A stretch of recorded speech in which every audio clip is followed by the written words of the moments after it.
పొగ పగపట్టడం చూస్తున్నాం. వాయువు ఆయువు తీసే పరిస్థితుల్లో ఉన్నాం. ఢిల్లీ మోగిస్తున్న వార్నింగ్ బెల్స్ ఇవి. హస్తిన మాత్రమే కాదు, తెలుగు రాష్ట్రాల్లోనూ ఇదే పరిస్థితి ఉంది. ప్రధాన నగరాల్లో పెరుగుతున్న కాలుష్యం ప్రాణ భయాన్ని పరిచయం చేస్తున్నాయి. తెలుగు రాష్ట్రాల్లో అప్రమత్తం కావాల్సిన సమయం వచ్చేసిందా? ఏమాత్రం లైట్ తీసుకున్నా కాలుష్యం కాటుకు బలి కావాల్సిందేనా? తెలుగు రాష్ట్రాల్లో అసలు పరిస్థితి ఏంటి?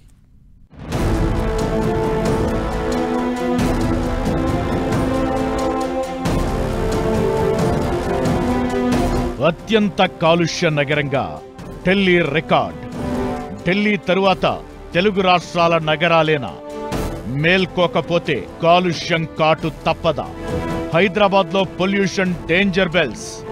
తెలుగు రాష్ట్రాలు అలర్ట్ కావాల్సిందేనా? ప్రపంచంలోనే అత్యంత కాలుష్య నగరంగా ఢిల్లీ రికార్డుకెక్కింది. రెండో స్థానంలో ఉన్న బంగ్లాదేశ్ రాజధాని ఢాకాతో పోలిస్తే ఢిల్లీలో 4 రెట్లు ఎక్కువ పొల్యూషన్ కనిపిస్తోంది. హస్తినలోనే కాదు, దేశవ్యాప్తంగా చాలా నగరాల్లో కాలుష్యం పెరుగుతోంది.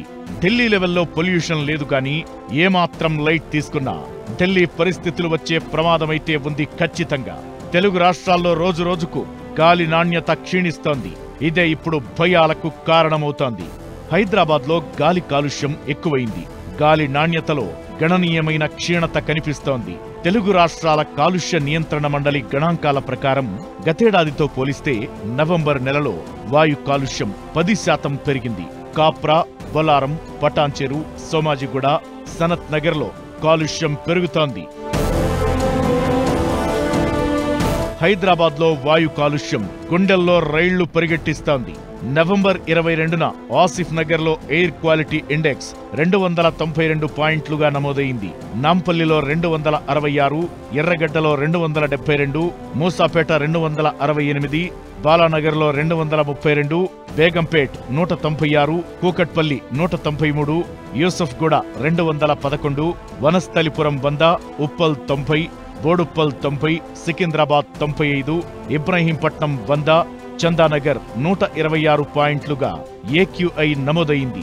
హైదరాబాద్ నలువైపులా గాలి కాలుష్యమే కనిపిస్తోంది. ఇదే ఇప్పుడు భాగ్యనగర వాసులను మరింత టెన్షన్ పెడుతోంది. హైదరాబాద్తో పాటు చుట్టుపక్కల ఏ ప్రాంతంలోనూ స్వచ్ఛమైన గాలి లేదని ఏక్యూఐ లెక్కలతో క్లియర్గా అర్థమవుతోంది. కాలుష్య నియంత్రణపై చర్యలు తీసుకోకపోతే రాబోయే రోజుల్లో పరిస్థితి మరింత భయంకరంగా మారే అవకాశముంది. హైదరాబాద్ మాత్రమే కాదు, తెలంగాణలోని చాలా ప్రాంతాల్లోనూ ఇదే పరిస్థితి కనిపిస్తోంది. నవంబర్ 22న ఓవరాల్ తెలంగాణలో గాలి నాణ్యతా సూచీపై 86 పాయింట్లు నమోదు కాగా పట్టణాల్లో పరిస్థితులు భయపెడుతున్నాయి. వరంగల్లో 208, కాజీపేటలో 223, నల్గొండ 176, కరీంనగర్ 191, జనగాం 90, భువనగిరి 93, ఆసిఫాబాద్ 165 పాయింట్లుగా నమోదు కాగా ఖమ్మంలో 263 పాయింట్లుగా వాయు కాలుష్యం కనిపించింది.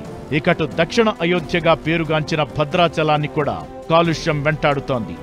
పర్వాలేదనిపించే ప్రాంతాలు కొన్ని, జాగ్రత్తగా ఉండాల్సిన ఏరియాలు మరికొన్ని. వాయు కాలుష్యం ప్రస్తుతం ప్రమాదకరంగానే ఉన్నా ప్రాణాలు తీసే స్థాయిలో లేవు.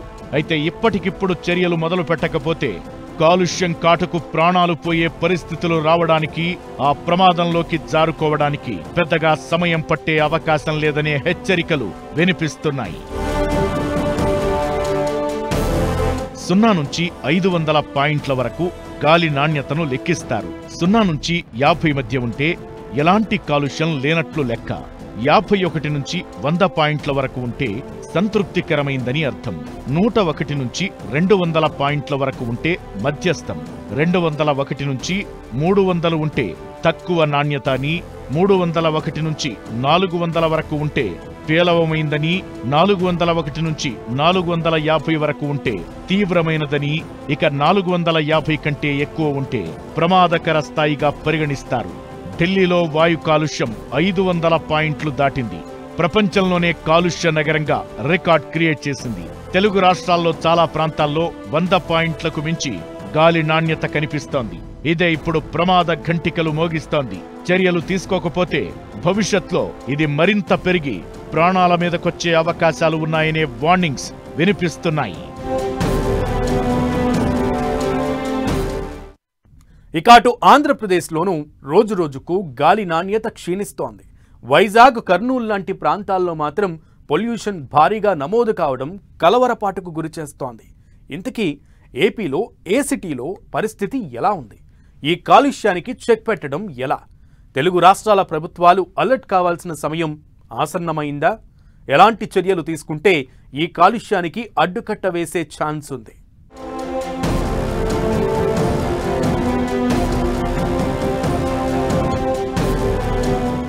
ఏపీలోని విజయవాడ, అమరావతిలో 149గా గాలి నాణ్యత నమోదైంది. పెరుగుతున్న గాలి, నీరు, వాయు కాలుష్యంతో ప్రజలు ఇబ్బంది పడుతున్నారు. వ్యక్తిగత వాహనాలు, ట్రక్కులు, బస్సులు, కార్లు, టూ వీలర్ల సంఖ్య అధికం కావడంతో గాలి కాలుష్యం పెరుగుతోంది. వాహనాల నుంచి కార్బన్ మోనాక్సైడ్, నైట్రోజన్ ఆక్సైడ్ పరిమితికి మించి విడుదలవుతోంది. దీంతో కాలుష్యం ఒక్కసారిగా పెరిగిపోయింది. కృష్ణానది నుంచి రోజు రోజుకు కాలుష్యం ఎక్కువవుతోంది. కాలుష్య భూతం పెరగడంతో అనేక రకాల ఆరోగ్య సమస్యలతో నగరవాసులు సతమతమవుతున్నారు. ఏపీ ఆర్థిక రాజధాని విశాఖలోనూ పొల్యూషన్ డేంజర్ బెల్స్ మోగిస్తోంది. Air, water, sound pollution Visakha జనాలను ఉక్కిరిబిక్కిరి చేస్తోంది. విశాఖలో గాలి నాణ్యత 170గా నమోదైంది. విశాఖ నగరంలో పోర్టు కారణంగా వెదజల్లుతున్న ఐరన్ ఓర్ పొల్యూషన్తో విశాఖ వన్ టౌన్ ఇప్పటికే బిక్కుబిక్కుమంటోంది. ఇక నగరం విస్తరిస్తున్న కారణంగా పెరుగుతున్న వాహనాల కాలుష్యంతో నగర జనాలు వెలవెల్లాడుతున్నారు. నవంబర్ 22న రాజమహేంద్రవరంలో ఎయిర్ క్వాలిటీ ఇండెక్స్ సూచీపై 156 పాయింట్లు నమోదు కాగా, ఏలూరులో 108, కడప 105, కర్నూలు 120, నెల్లూరు 151, విజయనగరం 196, శ్రీకాకుళం 203, అనంతపురంలో 122 పాయింట్లుగా రికార్డయింది. ఏపీలో చాలా ప్రాంతాల్లో ఏక్యూఐ 100కు తక్కువగా కాలుష్యం నమోదు కావడం లేదు. ఇదే ఇప్పుడు ఆంధ్రప్రదేశ్ వాసుల్లో టెన్షన్ కు కారణమవుతోంది. మరోవైపు పెరుగుతున్న వాయు కాలుష్యంతో జనాలు ఇబ్బందులు పడుతున్నారు. చర్మ సమస్యలతో ఆస్పత్రుల్లో చేరుతున్నారు. ఓవైపు పెరుగుతున్న చలి తీవ్రత, జ్వరాలతో ఉక్కిరిబిక్కిరవుతున్నారు. తెలుగు రాష్ట్రాలు ఇప్పటికైనా మేల్కోకపోతే మనం కూడా ఢిల్లీతో పోటీ పడే ప్రమాదముంటుందని నిపుణులు హెచ్చరిస్తున్నారు.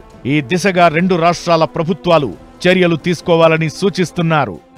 తెలంగాణ, ఆంధ్రప్రదేశ్లో కూడా చాలా నగరాలు కొత్తగా ఎమర్జింగ్ సిటీస్ లాగా విస్తారంగా పెరుగుతున్నాయి. మనం పీల్చే గాలి, మనం శ్వాస తీసుకునే ఆక్సిజన్ కూడా స్వచ్ఛంగా లేకపోతే అదొక హక్కును కోల్పోయినట్టే. ప్లస్ ప్రజారోగ్యం చాలా తీవ్ర ప్రమాదానికి ప్రమాదం ఉంది. తెలుగు రాష్ట్రాల్లోని పట్టణాల్లో చాలా ప్రాంతాల్లో 100కు మించి ఏక్యూఐ నమోదు కావడం టెన్షన్ పుట్టిస్తోంది. గాలి ఏ లెవెల్లో పొల్యూట్ అవుతుందో ఈ నంబర్లు చెప్పకనే చెబుతున్నాయి. వాహనాలు పెరిగిపోవడం, పరిశ్రమలు, నిర్మాణాల నుంచి వచ్చే పొగ, వాయు కాలుష్యానికి చాలా కారణాలు కనిపిస్తున్నాయి. ఎయిర్ పొల్యూషన్ శరీరంలోని దాదాపు ప్రతి అవయవాన్ని ప్రభావితం చేసే ప్రమాదముంది. శ్వాసకోశ వ్యవస్థను తీవ్రంగా దెబ్బతీయడంతో పాటు asthma, chronic obstructive pulmonary disease లాంటి శ్వాసకోశ వ్యాధులొచ్చే అవకాశముంటుంది. అధిక స్థాయి వాయు కాలుష్యానికి దగ్గు, శ్వాసలోపం, ఛాతీ బిగుతు వంటి తీవ్రమైన లక్షణాలు కనిపిస్తాయి. దీర్ఘకాలిక ఎక్స్పోజర్ ఊపిరితిత్తుల క్యాన్సర్, గుండెపోటుకు కారణమయ్యే ప్రమాదముంది. కాలుష్యం చిన్నపిల్లలపై తీవ్ర ప్రభావం చూపే అవకాశముంది. అయితే ఢిల్లీతో కంపేర్ చేసుకుంటే బెటర్ అనుకునే పరిస్థితులు లేవు. ఇవాళ 100 పాయింట్లుగా ఉన్న కాలుష్యం పెరగడానికి ఎక్కువ సమయం పట్టే అవకాశం లేదు. దీంతో ప్రభుత్వాలు దృష్టి పెట్టాల్సిన అవసరముంది. లేదంటే తెలుగు రాష్ట్రాల్లోని పట్టణాలు మరో ఢిల్లీగా మారే ప్రమాదం ఉందనే హెచ్చరికలు వినిపిస్తున్నాయి.